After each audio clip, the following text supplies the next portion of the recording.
Perkenalkan, nama saya Prasetya dan Pertama Putra. Saya berasal dari Sarjana Harapan dan Dietetika Sedekas Kemenkes Bengkulu. Di sini saya akan menampilkan 10 langkah pengadaan bahan makanan nutrisi. Mari kita simak video.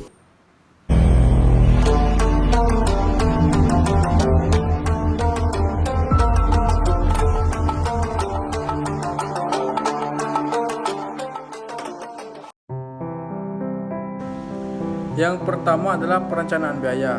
Perencanaan biaya adalah suatu kegiatan menyusun biaya yang diperlukan untuk pengadaan bahan makanan dalam rangka penyelenggaraan makanan untuk kurun waktu berbeda.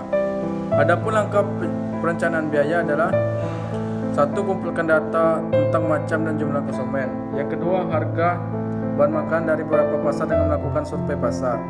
Yang ketiga, buat pedoman dan berat bersih bahan makanan. Yang kedua adalah perencanaan menu. Perencanaan menu adalah rangkaian kegiatan menyusun dan memadukan hidangan dalam variasi yang serasi, harmonis, yang memenuhi kecukupan gizi atau rasa sesuai dengan selera konsumen, pasien, dan kebijakan institusi.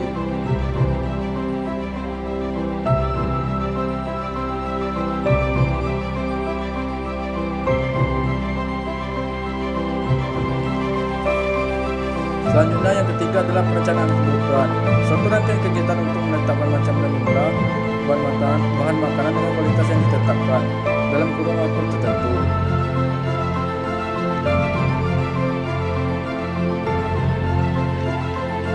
Selanjutnya, yang keempat, pembelian bahan makanan adalah proses penyediaan bahan makanan melalui prosedur dan ketentuan yang berlaku dalam upaya pemenuhan kebutuhan untuk penyelenggaraan makanan institusi. Selanjutnya, yang kelima adalah penerimaan bahan makanan. Sebuah rangkaian kegiatan meneliti, memeriksa, mencatat, dan melaporkan bahan makanan yang telah ditetapkan dalam surat keterangan. Adapun syarat penerimaan bahan makanan adalah: yang pertama, tersedianya rincian pesanan bahan makanan harian berupa macam dan jumlah bahan makanan yang akan diterima. Yang kedua, tersedianya spesifikasi bahan makanan yang telah ditetapkan.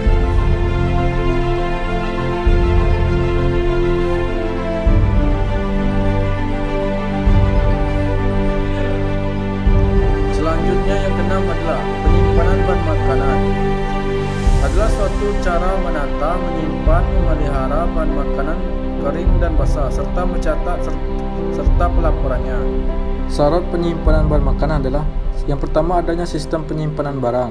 Yang kedua, tersedianya fasilitas ruang penyimpanan bahan makanan sesuai persyaratan. Yang ketiga, tersedianya kartu stok atau buku catatan keluar masuknya bahan makanan. Dan ada 4 prinsip penyimpanan bahan makanan yang sesuai dengan suhunya. Yang pertama, penyimpanan sejuk. Yang kedua, penyimpanan dingin. Yang ketiga, penyimpanan dingin sekali. Yang keempat, penyimpanan beku.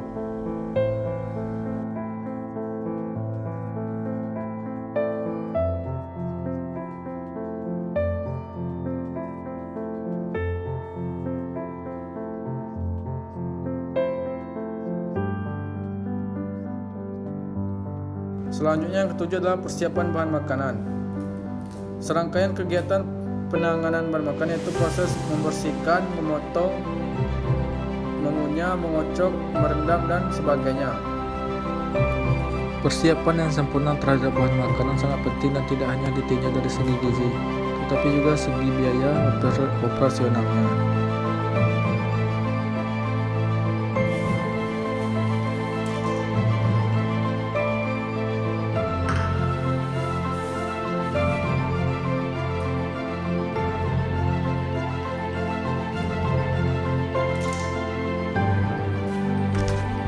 Selanjutnya adalah pemasakan bahan makanan.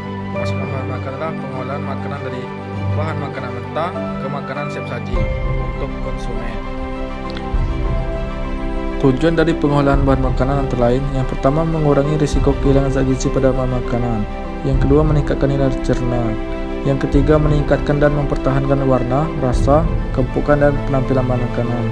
Yang keempat, bebas dari organisme dan zat berbahaya untuk tubuh.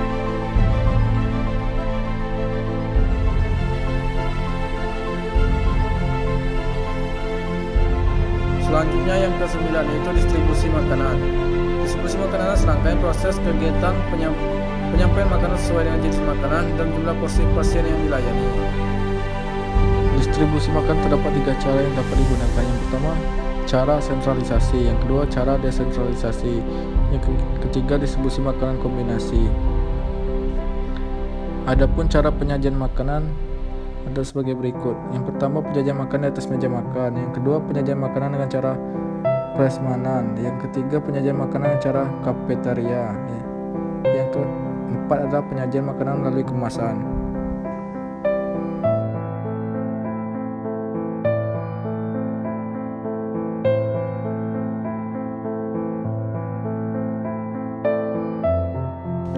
Selanjutnya adalah pencatatan dan pelaporan. Pencatatan dan pelaporan merupakan salah satu bentuk dari pengawasan dan pengendalian. Pencatatan dilakukan pada setiap langkah kegiatan yang dilakukan, sedangkan pelaporan dilakukan secara berkala sesuai dengan kebutuhan dalam suatu institusi penyelenggaraan makanan. Kegiatan pengumpulan data dalam jangka waktu tertentu bertujuan untuk menghasilkan bahan bagi penilai pada kegiatan yang dilakukan serta